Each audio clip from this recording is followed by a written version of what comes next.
On today's show, I have the most dangerous woman in Washington, D.C., Representative Marjorie Taylor Greene, to go over what's going on in the country, what to expect in the coming months. Representative Greene, thank you so much for coming on today. Thank you for having me on. I'm excited to be here. So I would have thought that Kamala Harris is the most dangerous woman in politics, but maybe where they can't define what a woman is, they defaulted over to you. But why do you think the media tries to label you over and over again as the most dangerous woman in Washington D.C.? Well, it's pretty amazing. It's exactly what we saw with President Trump. If you're a sincere American, if you want to put America first, and you're not part of the political machine or the Washington establishment, then they literally try to destroy you, which is what they did to me. And we watched what they've done to President Trump. When I entered Congress in January of 2021, the media created a character of me that doesn't exist. And then they sold that character all over the country and all over the world. And so that's why I'm setting the record straight in my new book, MTG. Yeah, well, I wanted to hear from you. You've worked tirelessly to improve the swamp in Washington D.C., to improve the policies, but your most recent thing that has caught my attention is you were working to remove Biden's border czar Alejandro Mayorkas. He's Mhm. been a complete disaster. 8 million people or more have illegally entered the country. You had your articles of impeachment. You had the majority on your side. What happened? Why did these 8 Republicans betray their party and allow Mayorkas to stand remain standing in his position? Well, that's been a frustration of mine. It's made me extremely angry, and it's angered a lot of people at those same 8 Republicans that voted to protect Secretary Mayorkas's job. They claim that it wasn't following the process, but that's not true. Absolutely not true. My articles of impeachment had been sitting in the committee for over 6 months, sitting there collecting dust. And this was in the Judiciary Committee. And 4 of these 8 Republicans that voted with the Democrats to protect Mayorkas, they actually serve on the Judiciary Committee. So they were the ones not following the process. If they cared about impeaching Mayorkas, they should have picked up the articles of impeachment, moved it through the committee, voted yes on moving those articles out of committee, and it allowed us to bring them to the House floor and move forward with impeachment. So their excuses are not valid and should not be accepted. I'll be working hard to make sure that Secretary Mayorkas is impeached in the middle of January. I have a promise from Speaker Mike Johnson and our Homeland Committee Chairman Mark Greene that we will be working through articles of impeachment starting in mid-January. And if that doesn't happen, I'll be forcing a vote on the House floor again with privilege resolutions on articles of impeachment of Secretary Mayorkas.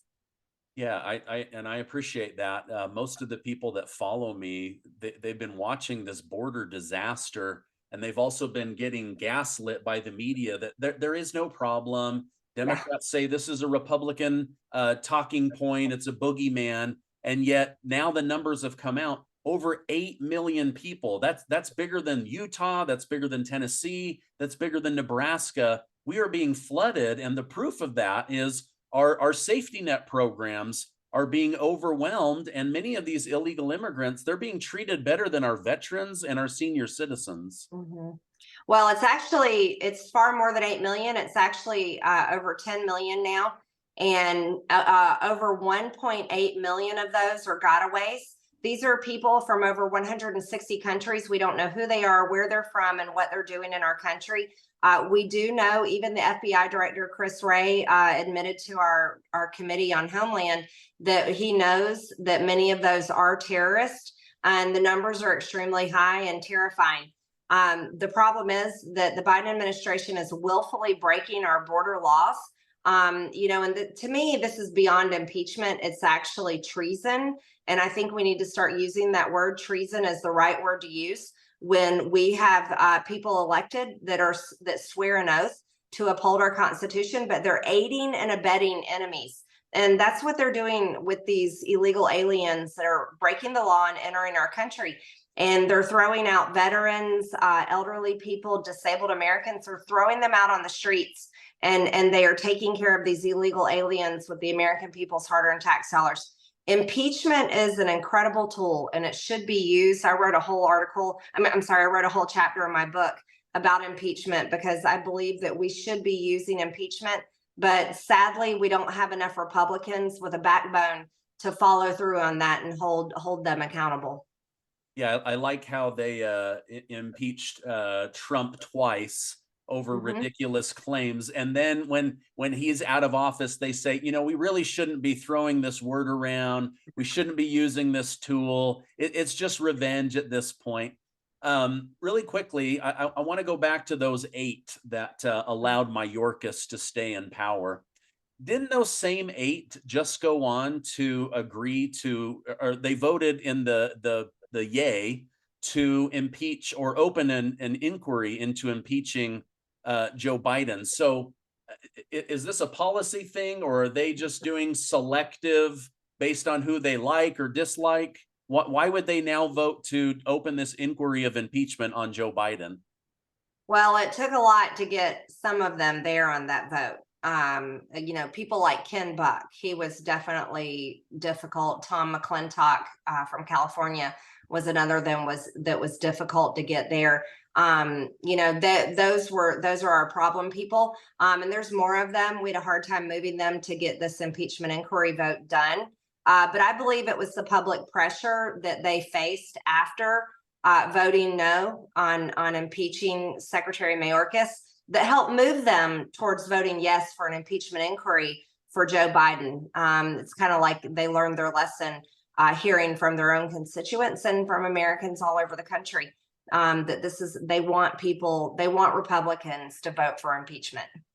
Yeah, it's interesting when representatives go against what the voter that voted them in want, and that public pressure could be good. A good example of that is I'm here in the state of Utah, and we have Rhino Mitt Romney, who was voted in by people that appreciate family values, conservative values, Republican values, and yet he goes to Washington, D.C. over and over again and votes in the opposite direction of the people that put him in office. It's incredibly frustrating. Do you believe that Joe Biden, is there enough time to impeach him before the election, or is it going to be a tight timeline? Oh, we can do anything. See, that's the thing is we can do anything. They impeached President Trump in a week after January 6th. Nancy Pelosi led that effort and the Democrats got it done. If we really wanted to impeach Joe Biden, believe me, we have the Republican majority and we could get it done. The problem is the will is not there. The will is not there in our GOP conference. That's everything that's wrong with our GOP conference is we have a lot of weak Republicans and we have a lot of Republicans that are unwilling to do the right thing on behalf of the country and on behalf of the American people. So do we have the time to do it? Yeah, we could easily get it done. But we don't have enough Republicans that actually have the courage to do it. Yeah. You mentioned just in the last couple of days that you're sick and tired of stupid Republicans that refuse to hold the government accountable. You said, and I love this, that you're just as disappointed in Republican colleagues as the American people. Could you maybe elaborate on that a little bit? Oh, yeah, absolutely. I see. And I talk about this in my book, MTG, and I hope people get a copy at mtgbook.com. You'll find out a lot of information about Washington. But you see, I never held political office before I became a member of Congress. My first GOP meeting that I went to was one where I announced I was running for Congress. That's how much of an outsider I was when I became a candidate in 2020. And I ran for Congress because I was mad at Republicans. I mean, we know who the Democrats are. They tell us to their face. They are literally a communist party that doesn't represent America anymore. But it's Republicans that I'm angry at.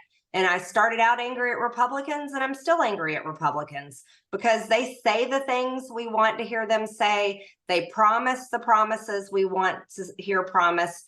And they say all this on the campaign trail. And then when they go back to Washington, they fail the American people. They fail their voters. They fail their donors over and over again. And so I went in sick and tired of Republicans, and I am serving there as the Republican member of Congress, pretty much sick and tired of Republicans, because if they would do their job, then I argue many of the terrible things happening today would not be happening, but Republicans just refuse to do their job. Okay, so that's why they hate you. You're the shepherd rounding up all of the lost cattle, and you're nipping at their heels all the time, and so no wonder they get irritated. But we appreciate everything that you're doing to keep them focused on what they were put in office to do. You have a new book out, MTG. Why did you write that book, and what can we expect to learn from that by reading it? Well, I wrote this book because I was sick and tired of everyone writing the narrative about me, except for me telling people exactly who I am and what I think. And so it was an important book for me to write. You know, the media created a character of me that doesn't exist, and they sold it all over the world, and they still do it. And Democrats lie about me, and Republicans lie about me. So it was time to write this book, and I write about everything from January 6th and visiting the January 6th defendants in the jail multiple times. I also write about impeachment and why I think it's so important, because I'm a business owner. And I believe that you have to fire people at times. And I believe that there are many people in our federal government that need to be fired. And that's our tool to get it done with elected officials. I also write about our America First policies that are so important to the future of our country. And I write about conspiracy theories in my book. So it was a great book for me to write, peeling back the curtain into Washington so the American people can have a good look inside. Yeah.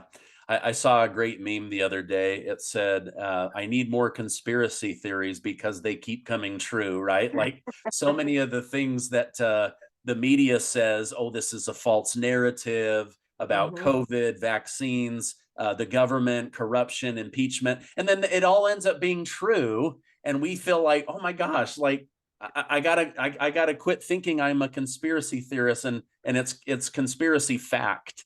But they use that word in order, of course, to demonize people and make them look bad. You mentioned the January 6th people that you've been able to visit. Is there any doubt in your mind that the FBI had agents or assets or people from the Bureau that were embedded in the peaceful protest crowds at January 6th? I don't have a definition or a name to describe exactly what they were, but were they linked to the federal government? Absolutely. And I believe it was entrapment. I think that's the appropriate term to use, entrapment, because whether they were direct FBI agents or linked somehow to some of the federal agencies or law enforcement, they were definitely embedded in many of these groups, social media chats, very similar to what we saw in the Governor Gretchen Whitmer kidnapping case. Very similar. They were bussed in that day with ghost buses. That's a very real thing. And they were dressed in plain uniform. I do, undercover work is extremely important. But when we have police or agents of any kind working undercover, so to speak, but actually encouraging people to commit crimes, that's no longer undercover work. That is entrapment. And I believe that's exactly what we saw happen on January 6th. That's why we saw Ray Epps going around telling people to go into the Capitol. That's entrapment. And very sadly, many people did. They did follow through. They did go inside. And now they're being persecuted by the federal government for doing that. And then there's people that never even went inside at all, or were even in Washington, D.C., that are being persecuted and locked up by the federal government. So it's not really about their actions on January 6th. It has to do with their speech. It's what they said on January 6th that has the weaponized government coming after them. and they're going against the narrative that they want said, and they're punishing these people to make sure that it never happens again. And I think it's extremely terrifying. It saddens me. It concerns me for our country, and it's heartbreaking to see all these people have their lives ruined. And we don't have enough Republicans in Congress to stop it right now. So I'm just hoping and praying President Trump wins in 24. Yeah, it's been interesting to see the tapes that Speaker Johnson released, and how there's this different narrative. There's a different energy than what Liz Cheney was telling us on TV. It's been very interesting to watch. In fact, I think I read today that you recently met with, I guess they call him the shaman, the one that they put forward with the horns. I had him on my show, and he was able to walk through for an hour his side of the story. And then as you look at the video, it's like, wait a minute, this guy was being set up as the poster child for all things evil. And I'm so grateful that tapes were released to get him removed. I know you have a tight schedule, so let me ask this last question, then I'll get you out on this. Is there any doubt in your mind that Donald Trump will be the presidential nominee for the Republicans? And if yes, have you thought about who he might pick as a vice president? Oh, he's absolutely destroying the primary right now. As a matter of fact, shame on those other candidates for not dropping out. He's winning so big. I'm an unapologetic President Trump supporter, so forgive me for being so forthcoming with that. But no, he's winning the primary, undoubtedly. He was always going to win the primary. This was never a doubt in my mind. Never a doubt in most normal people's minds. It was always the establishment that wanted to pretend that someone else could win the primary, and they're not going to. And then who President Trump picks for VP, that is totally up to President Trump. And I think that's his decision to make, and his decision alone. Of course, he's got lots of great people to consider, but I hope he picks someone that is loyal to him, and someone that will make sure that his policies are enacted, and that will fight for him as a VP in the next administration. So I look forward to seeing who President Trump picks, and I look forward to seeing him win in 2024. Great. Well, I appreciate you coming on.